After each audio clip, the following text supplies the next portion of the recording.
The first thing I noticed about the house across the street was the light that IT came on every night at exactly 11:17. That I remember the time because I was usually awake when it happened that I'd moved to a small town outside Columbus, Ohio, in late October. I was 29, newly divorced, and honestly just wanted somewhere quiet. The house I rented was nothing special.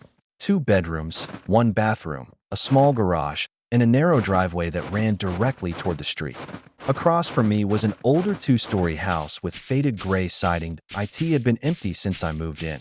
The grass was dead. The mailbox was leaning sideways. There was a newspaper on the porch that had been sitting there so long the rain had turned it into a dark lump of paper. The realtor told me the previous owner had died in the house.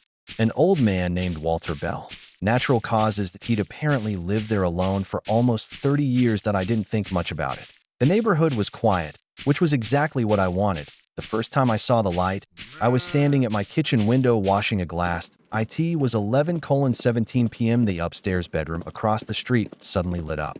I stopped washing the glass. The room was visible through a window facing my house. There were no curtains, just a bare window glowing yellow in the darkness that I assumed somebody had finally bought the place. Then I noticed something strange. The rest of the house was completely dark. No porch light, no downstairs lights. Just that one bedroom that I watched for about 30 seconds. Then the light went out. I forgot about it. The next night, it happened again. 11:17 at the same window. The same yellow light. I actually laughed when I saw it. I figured there was probably some automatic timer. On the third night, I looked outside at 11:16. I wanted to see it happen. At 11:17 exactly. The light came on. No flickering. No delay. Just on. That's when I noticed the chair. There was a wooden chair sitting directly in front of the window that I hadn't seen it the previous nights. It was positioned with its back toward the glass. Someone could sit in it and look out across the street without being seen from outside. I stared at it. Then I noticed something else. There was a person sitting in the chair. I couldn't see their face, only the outline of their head and shoulders. They weren't moving. I backed away from the window. For several seconds, I just stood in my kitchen listening to the refrigerator hum. Then I told myself what anyone would have told themselves. Someone had bought the house that they'd moved in quietly. That was all. I went upstairs and went to bed. The following morning, I drove past the house on my way to work. There was a realtor's sign in the yard. For sale. I called the realtor from work. I asked if the house had sold. She laughed. No, it's still on the market. I asked if anyone was staying there. No. Are you sure? She paused. What? I told her I'd seen a light upstairs. She said the electricity had been disconnected before the house was listed. That bothered me. I asked if she had checked the house recently. She said she'd been there 2 days earlier. Everything was locked. I didn't mention the person in the chair. It sounded ridiculous when I said it out loud in my head. That night, I stayed up. 11:16. I stood in my living room with the lights off. I watched the house. 11:17. The upstairs light came on. The chair was there, and someone was sitting in it. This time I was sure. I could see the outline of one arm resting on the chair. The person was completely still. I took out my phone and zoomed in with the camera. The image was grainy. I couldn't make out a face. Then the person moved. Not much, just enough to make me realize they weren't sitting in the chair. They were standing behind it, watching my house. I lowered my phone. The figure was gone. The chair was empty. I looked at the clock. 11:18. The light went out. I didn't sleep much that night. The next morning, I walked across the street. I don't know why. Curiosity, I guess. The front door was locked. The realtor's sign was still in the yard. I walked around the side of the house. Every window was dark. I checked the upstairs window from the sidewalk. The chair wasn't visible anymore. I was about to leave when I noticed something in the grass. A cigarette, but fresh. It was lying beneath the upstairs window. I picked it up. I don't smoke. Neither did my ex-wife. I threw it away and went back home. That evening, I installed a camera above my garage. It wasn't because I thought someone was breaking into the house. I just wanted to know if someone was coming and going across the street. The camera had motion detection. 11:17 that night. I got an alert. I opened the app. The camera showed my driveway. Nothing was there. I watched the recording again. Still nothing. Then I noticed the timestamp. The alert hadn't been triggered by movement outside. It had been triggered by movement inside my garage. I froze. I replayed the clip. The garage door was closed. My car was parked inside. Nothing moved. Then, in the bottom left corner of the frame, something appeared. A shadow. It crossed the camera's field of view for less than a second. I grabbed my keys. I checked the garage. Nothing. The next morning, I called the police. An officer came by and looked at the footage. He didn't seem particularly concerned.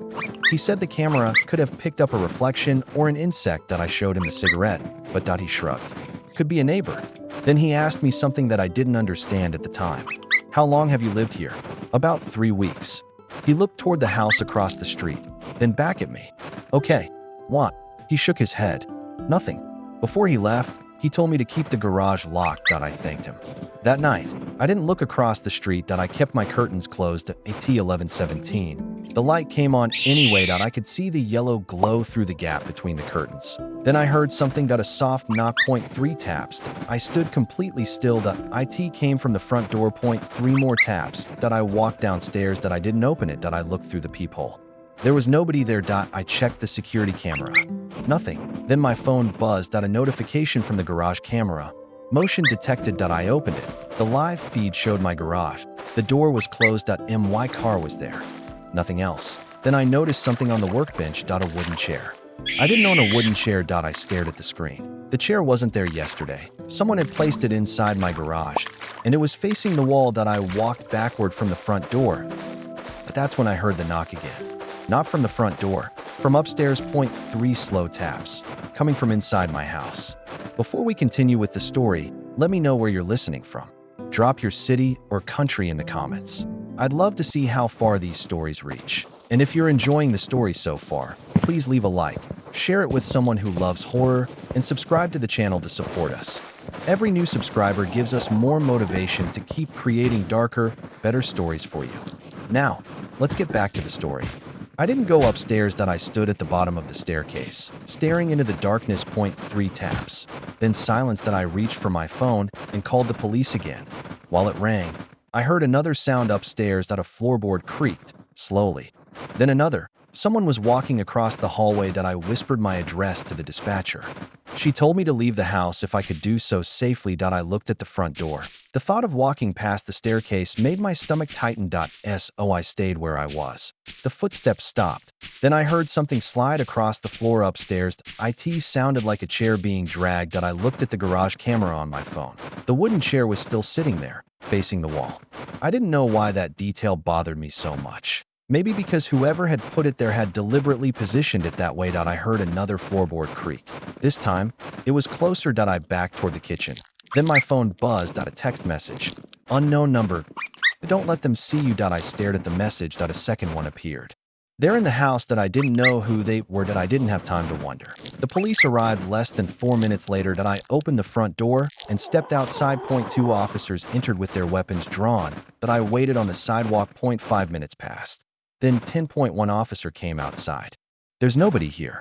I asked him if he was sure. He nodded. We checked every room. I told him about the footsteps. He looked at the second officer. Then he asked me something strange. Where's the crawl space entrance? I don't know. He stared at me. Every house on this street has one. We went upstairs. The officer found a small panel in the ceiling of the hallway. It was painted white. I had never noticed it. He pushed it open. A metal ladder dropped down. The officer climbed up. I stayed below. After a few seconds, he said, "There's a lot of space up here." Then, hold on. He disappeared deeper into the crawl space. A moment later, I heard him call my name. I climbed up. The crawl space stretched almost the entire length of the house. There were pipes and insulation everywhere. The officer's flashlight moved slowly across the floor. There were footprints in the dust, bare footprints. They came from the far end of the crawl space. They stopped directly above my bedroom. I felt cold. The officer crouched down. He pointed his flashlight at the insulation. Someone had pulled it away from the floorboards. There was a small gap. Through it, you could see directly into my bedroom. My bed was underneath it. I stared down through the opening. From that angle, you could see my pillow. The officer looked at me. How long have you lived here? 3 weeks. He didn't respond. Then he noticed something beside the opening. A plastic water bottle. Half full. I recognized it. It was the same brand I bought. The same size. I picked it up. The cap was off. There was a faint indentation around the middle where someone had squeezed it. The officer told me not to touch anything else. Then his flashlight caught something behind the insulation. A small pile of objects. food wrappers, a flashlight, a blanket, and a notebook. The notebook had no cover. The first several pages were filled with dates, nothing else. October 28, October 29th, October 30, then November 1, November 2, November 3. Every date had 1 or 2 short sentences beside it. Left at 7:42, returned at 6:11, stayed home. Went to the store at 8:03, I looked at the officer. Those are my times. He nodded. The next page was dated November 4, underneath it. Kitchen window open for 6 minutes. I remembered that I'd left the window open while taking out the trash. I kept turning pages. November 5, talked to woman on phone for 23 minutes. November 6th, didn't sleep until 1:18. November 7th, left bedroom door open. November 8th, there was only one sentence. Saw me. My hands started shaking. The officer took the notebook from me. He flipped to the next page. November 9, blank. November 10, blank. November 11, blank. Then November 12, chair moved. November 13, he noticed the light. November 14, he went across the street. I stopped breathing. November 15, the date was tomorrow. There was already something written there. He will look inside. The officer immediately told me to get down from the crawl space. He called for backup while we waited. I stood outside my house watching the house across the street. Its windows were dark. Then I noticed something. The upstairs window, the one with the light. The glass was reflecting the street. And in the reflection, I could see my own house. My bedroom window. My garage. My driveway. Someone had positioned the chair specifically so that whoever sat there could watch my house for hours without being seen. I told the officer. He looked across the street. Then he said, "We're going over there." 2 more officers arrived. They crossed the street and entered the house with the realtor's key. I stayed behind. 10 minutes later, one of them called me. They had found the electrical panel. It was disconnected, but the upstairs bedroom light was wired to a separate circuit. A circuit that was still active. The officer said someone had bypassed the main electrical system. Then they found something in the bedroom. A chair. The same chair I'd seen through the window. It was positioned directly in front of the glass. There was a pair of binoculars on the seat, and underneath the chair was a small black bag. Inside were photographs. The officer brought them across the street. I looked through them on my kitchen table. The first picture showed my house from the street. The second showed my car. The third showed me carrying groceries. Then one showed me entering my front door. The dates went back further than I expected. Some were from before I had moved into the house. I looked at the officer. "These aren't all me." He shook his head. "No, there were photographs of another man, a woman, a child, different people, different years. But all of them had been photographed from the same angle, from inside that upstairs bedroom. I asked him who they were. He didn't know. Then I saw one photograph that made my stomach drop. It showed the house from across the street, but the photo had been taken from inside my garage. I could tell because the edge of my garage door was visible. I turned the photograph over. There was writing on the back. First house, 2019. The officer looked at it. First house. I nodded. He started going through the photographs himself. There were more. Second house, 2021. Third house, 2023. Then fourth house, 2025. My house. I looked at the date. November. The photograph had been taken before I moved in. That meant someone had been watching the house before I ever arrived. The officer called his supervisor. I sat at the table trying to make sense of it. Then my phone buzzed. Another message. Unknown number. You're looking in the wrong house. I showed the officer. He read it twice. Then he looked at me. Don't respond. Another message arrived. Look at your garage. I felt my stomach tighten. The officer told one of the other officers to check it. He went outside. A few seconds later, his flashlight appeared through the garage window. Then he stopped. He called us. We went out. The wooden chair was still there, facing the wall. The officer walked around it. Then he crouched down. There was a small envelope taped to the back. My name was written on it. Not my full name. Just, McKelly had never told the realtor my middle name. I had never put my name on the mailbox. I opened the envelope. Inside was a photograph. It showed me standing in my kitchen. Taken from behind, I was holding the glass I'd been washing the night I first saw the light across the street. On the back, someone had written, 3 weeks was enough. I looked toward the house across the street. The upstairs light came on. 11:17. But this time, there was no chair in front of the window. There was only a person standing close to the glass, watching us. The officer beside me raised his weapon. The figure didn't move. Then the lights in my house went out. Every single one. The officer turned around. The garage door was still open. And from somewhere inside my house, we heard 3 slow knocks. The officer beside me immediately raised his flashlight. We were standing in the open garage. The house was dark, not dim, completely dark. The 3 knocks had come from somewhere inside. One of the officers told me to stay behind him. They entered first. I followed because I didn't want to be left alone outside. The kitchen was exactly as I'd left it. The table, the refrigerator, the glass I'd been washing earlier. Nothing looked disturbed. Then another knock came from upstairs. 3 slow taps. The officer looked at me. That's where you heard it before. I nodded. We went up. The hallway was dark. My bedroom door was open. The guest room was closed. The officer checked my bedroom first. Empty. Then the bathroom. Empty. Finally, he opened the guest room door. Nothing. The room was filled with boxes, old clothes. A broken desk. The officer swept his flashlight across the walls. Then he stopped. What's that? I looked. There was a rectangular patch of fresh paint on the wall behind the boxes. He moved the boxes aside. There was a small wooden door. I had never seen it before. He tried the handle. Locked. He forced it open. Behind it was a narrow space between the walls. Not a crawl space. A room. It was barely large enough for one person to stand in. There was a folding chair inside. A flashlight. 2 empty water bottles. And a mattress. Someone had been sleeping there. Recently, the mattress still had the shape of a body pressed into it. The officer stepped inside. He found a small digital recorder sitting on the floor. He picked it up. The screen showed a list of recordings, hundreds of them. Most were dated. Some went back years. He pressed play. At first, there was only static. Then I heard my own voice. Hello. I stared at the officer. The recording continued. It was a conversation I'd had with my sister 3 nights earlier. The recording had captured everything. Every word, every pause.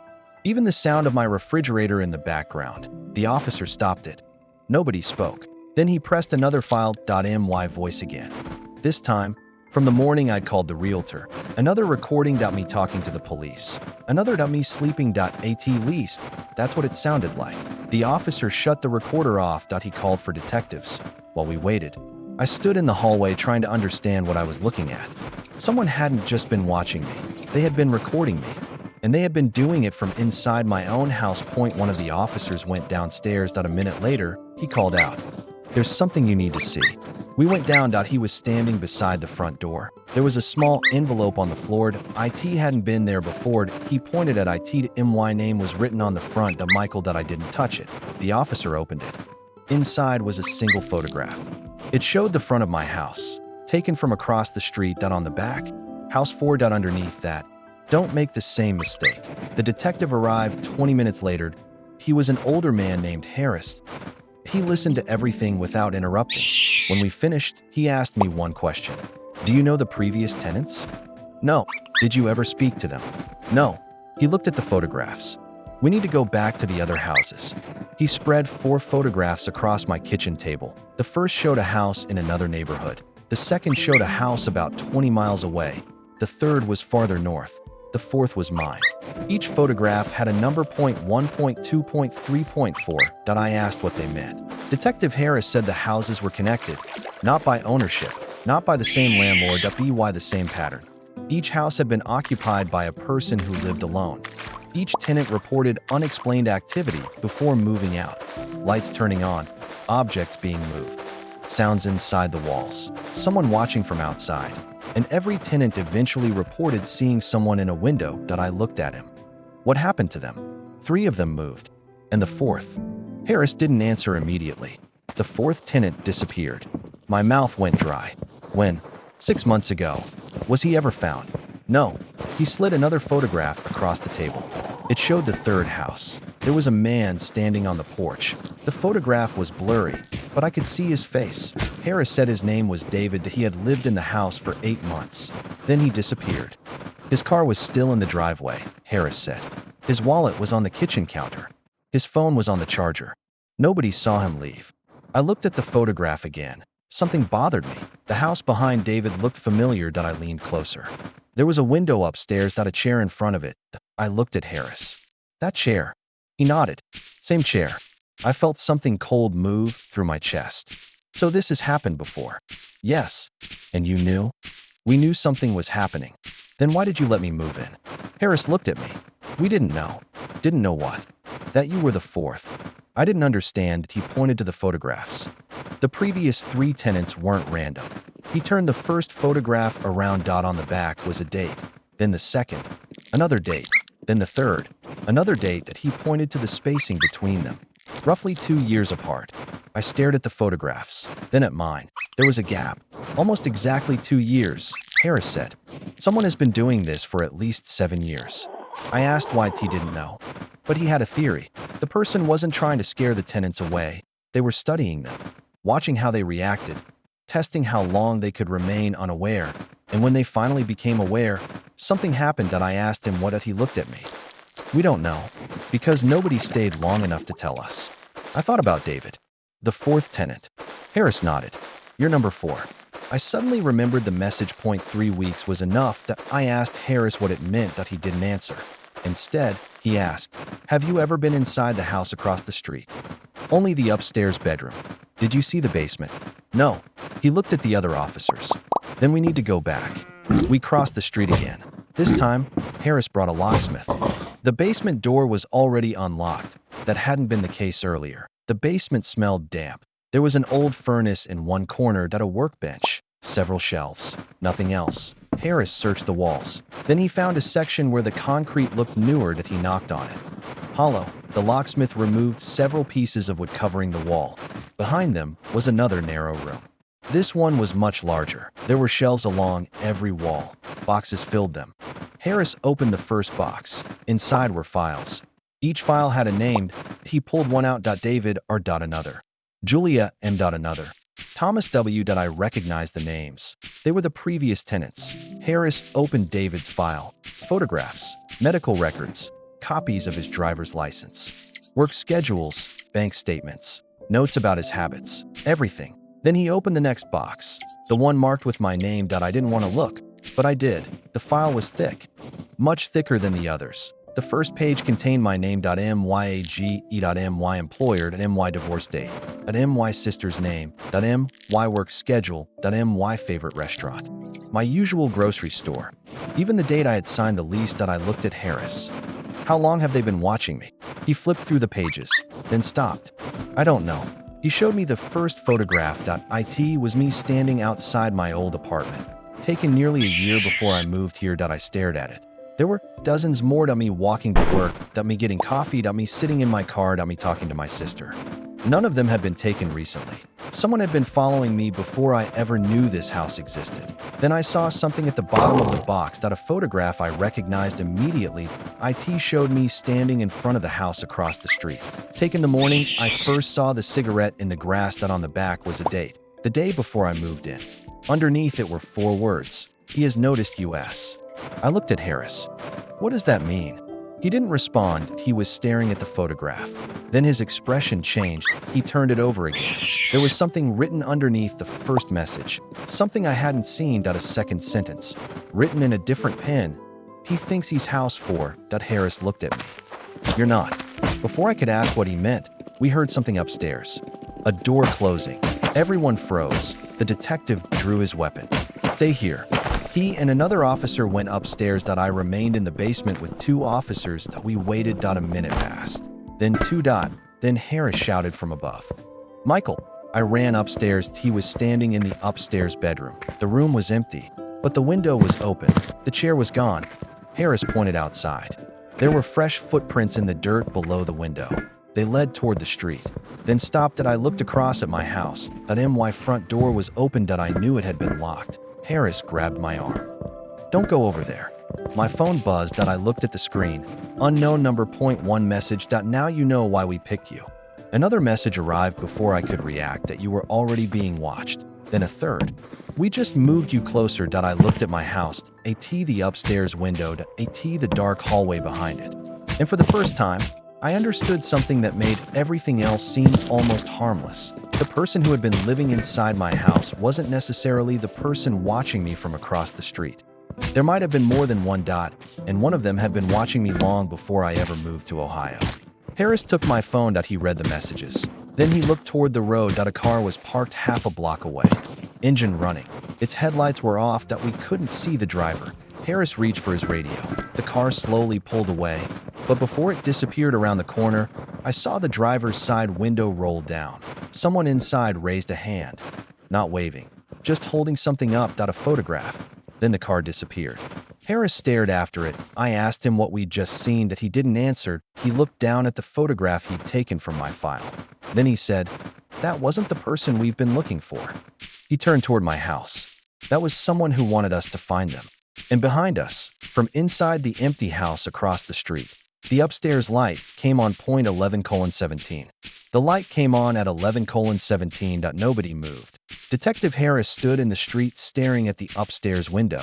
Then he looked at his watch, point 11:18. The light went out. Everyone back to the house. He said that I didn't understand. What about the person inside? Harris looked at me. There is no person inside. How do you know? Because I've been inside. He started walking toward my house. The other officers followed. I stayed beside Harris. What was in the file? I asked. He didn't answer. Why did they pick me? Still nothing. We reached my front door. It was still open. Harris stopped before entering. He looked at the lock. There were no scratches, no damage. Nothing that suggested someone had forced it. He slowly stepped inside. The house was dark. My phone was still in his hand. He gave it back to me. Call your sister. I did. She answered immediately. Michael, I'm okay. There was a pause. Where are you? With the police. What happened? I looked at Harris. Nothing yet. She started crying. I asked why. She said she'd been trying to call me for the last 20 minutes. I looked at my phone. There were no missed calls. From what number? Yours. My stomach tightened. She said she'd received 3 calls from my number. She answered the first one. Nobody spoke. The second time, she heard breathing. The third time, a man whispered, "He's looking in the wrong house." I looked at Harris. He immediately told me to hang up. We went upstairs. My bedroom looked exactly the way I'd left it. The bed, the dresser, the lamp. Nothing appeared disturbed. Harris walked to the wall above my bed. He pressed his palm against it. Then he looked at the ceiling. There's another access point. He moved the bed. Behind it was a small panel. It wasn't part of the original construction. It had been installed recently. The screws were new. Harris removed them. Behind the panel was a narrow cavity. Inside was a microphone, a camera, and a small speaker. All pointed directly at my bed. One of the officers found a cable running through the wall. It disappeared toward the hallway. Harris followed it. We ended up in the attic. The cable continued across the insulation. It went through the wall, toward the house across the street. But there was something else. A second cable. This one went in the opposite direction, toward the woods behind my house. Harris followed it to the edge of the property. There was a small metal box buried beneath the leaves. Inside were batteries, a cellular transmitter, and another camera. The camera pointed toward my bedroom window. Someone had been watching the house remotely. They didn't need to be inside anymore. They had built their own surveillance system. I asked Harris how long it would have taken to install all of this. He said, several days. I reminded him I'd only been there 3 weeks. He looked at me. Exactly. That was when we realized the most important detail. They hadn't been improvising. Everything had been prepared before I arrived. The room, the cameras, the cables, the chair, the light, even the messages. Someone had known exactly what would happen. Harris called the other officers together. He told them to search the surrounding properties. Then he asked me, "Did you ever meet anyone before renting this house?" I thought about it. The realtor, the landlord, the neighbors. Then I remembered someone, a man who had helped me carry a box from my car on moving day. I had assumed he was a neighbor. He'd introduced himself as Frank, gray hair, blue jacket.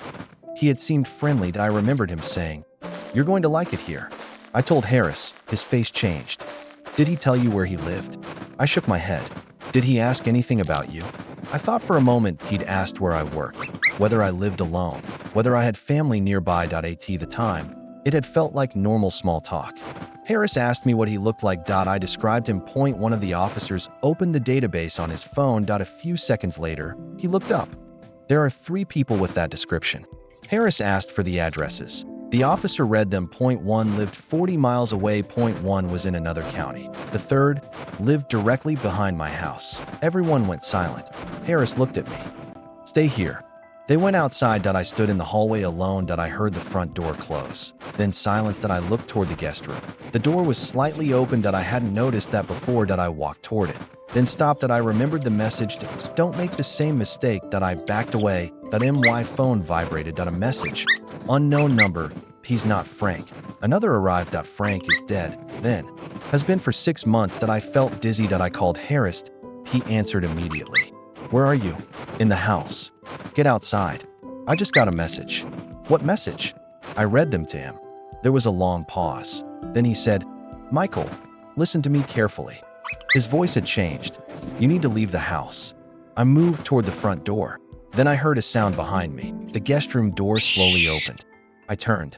Nobody was there, but something had been pushed underneath the door. A photograph. I picked it up. IT showed me standing in my kitchen. The same photograph I'd seen earlier, except this one had been taken from much closer. From behind me. I turned the photograph over.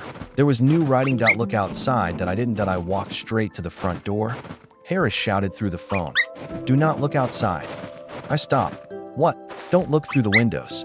Don't look at the street. What? He didn't answer. Then I heard a car engine. IT was parked directly outside my house. Someone knocked on the front door. 3 times. Slowly. I backed away. The knocking stopped. Then the doorbell rang. Once, twice. 3 times. I looked at the security camera. The screen showed the front porch. Nobody was there. Then the camera image changed. For less than a second, I saw a man's face, very close to the lens. Then the feed went black. I heard something behind me. A floorboard creaked. I turned. The guest room door was closed. I hadn't closed it. Harris was still on the phone. Michael, I'm here. Listen to me. What? There's someone in the house. My heart stopped. You said nobody was there. We just found someone. Where? Behind your house. I couldn't speak. Harris continued. He's wearing a blue jacket. I looked toward the front door, then toward the guest room. Is it Frank? No. Who is it? Harris was silent. Then, he's dead. I didn't understand. What? The man we found behind your house has been dead for 6 months. I stared at the hallway. Then who's in my house? Harris didn't answer. I heard him shouting at someone. Then his voice returned. Michael, get out through the back door. I ran. I went through the kitchen, opened the back door, and stopped. Someone was standing in my backyard. A man. Gray hair, blue jacket. He was facing away from me. I knew him. Frank. The man who had helped me move in. He slowly turned around. He smiled. Then he said, You finally found the right house.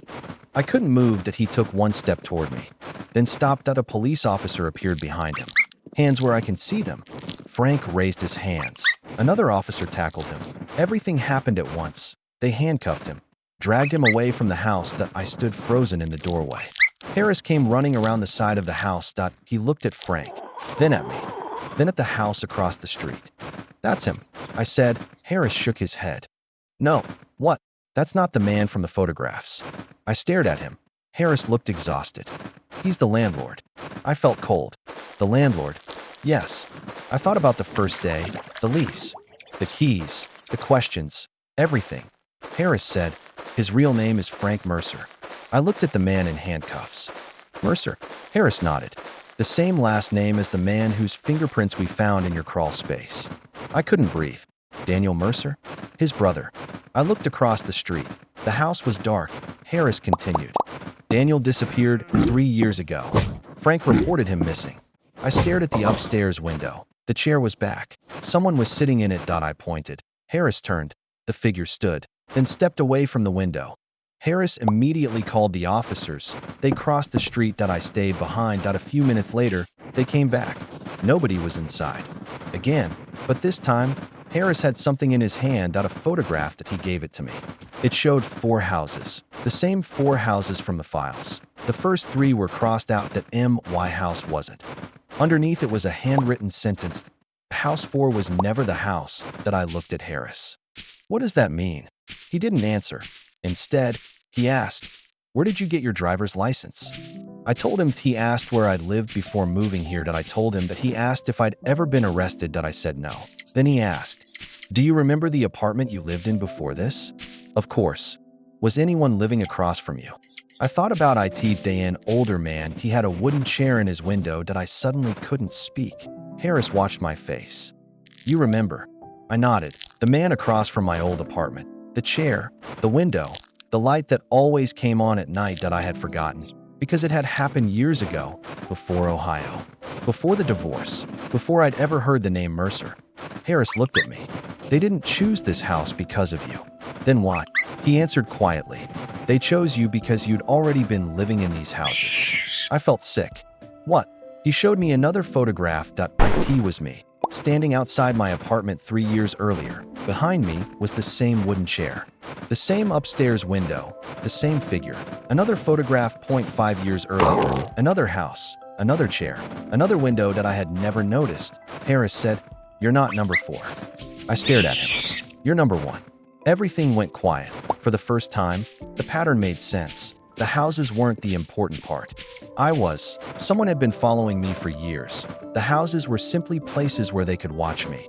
The different tenants, the photographs, the files, they weren't studying random people. They were studying me. The previous tenants had been people who happened to live in places where I had once lived. They had been distractions, the lights, the footsteps, the chair. All of it was designed to make me think the danger was coming from somewhere else." Harris looked at the house across the street. Daniel Mercer was the one who started it. His brother continued it. But we don't know who else is involved. I asked, "Where is Daniel?" Harris looked at me. "That's the problem." "What?" "We found his fingerprints. That's all." I remembered the crawl space, the notebook, the recordings, the photographs. Then who was living in my house? Harris didn't answer. He didn't need to. That night, I stayed in a hotel that I didn't sleep to at 4:12 in the morning. My phone buzzed. One new message. Unknown number. There was no text. Just a photograph that I opened. It showed my hotel room. My suitcase to me, sitting on the edge of the mattress. The photograph had been taken from inside the room. I looked toward the door. It was locked. I looked at the window. It was closed. Then I noticed something in the photograph that made my blood run cold. In the corner of the room was a wooden chair. I didn't own a wooden chair. I slowly turned around. The chair was sitting behind me, exactly where it was in the photograph. I couldn't move. My phone buzzed again. Another message. This time there were only 5 words. "Now you know what follows." I stared at the chair for several seconds. Nothing happened. Then the hotel room light turned off, and from the darkness behind me came 3 slow knocks.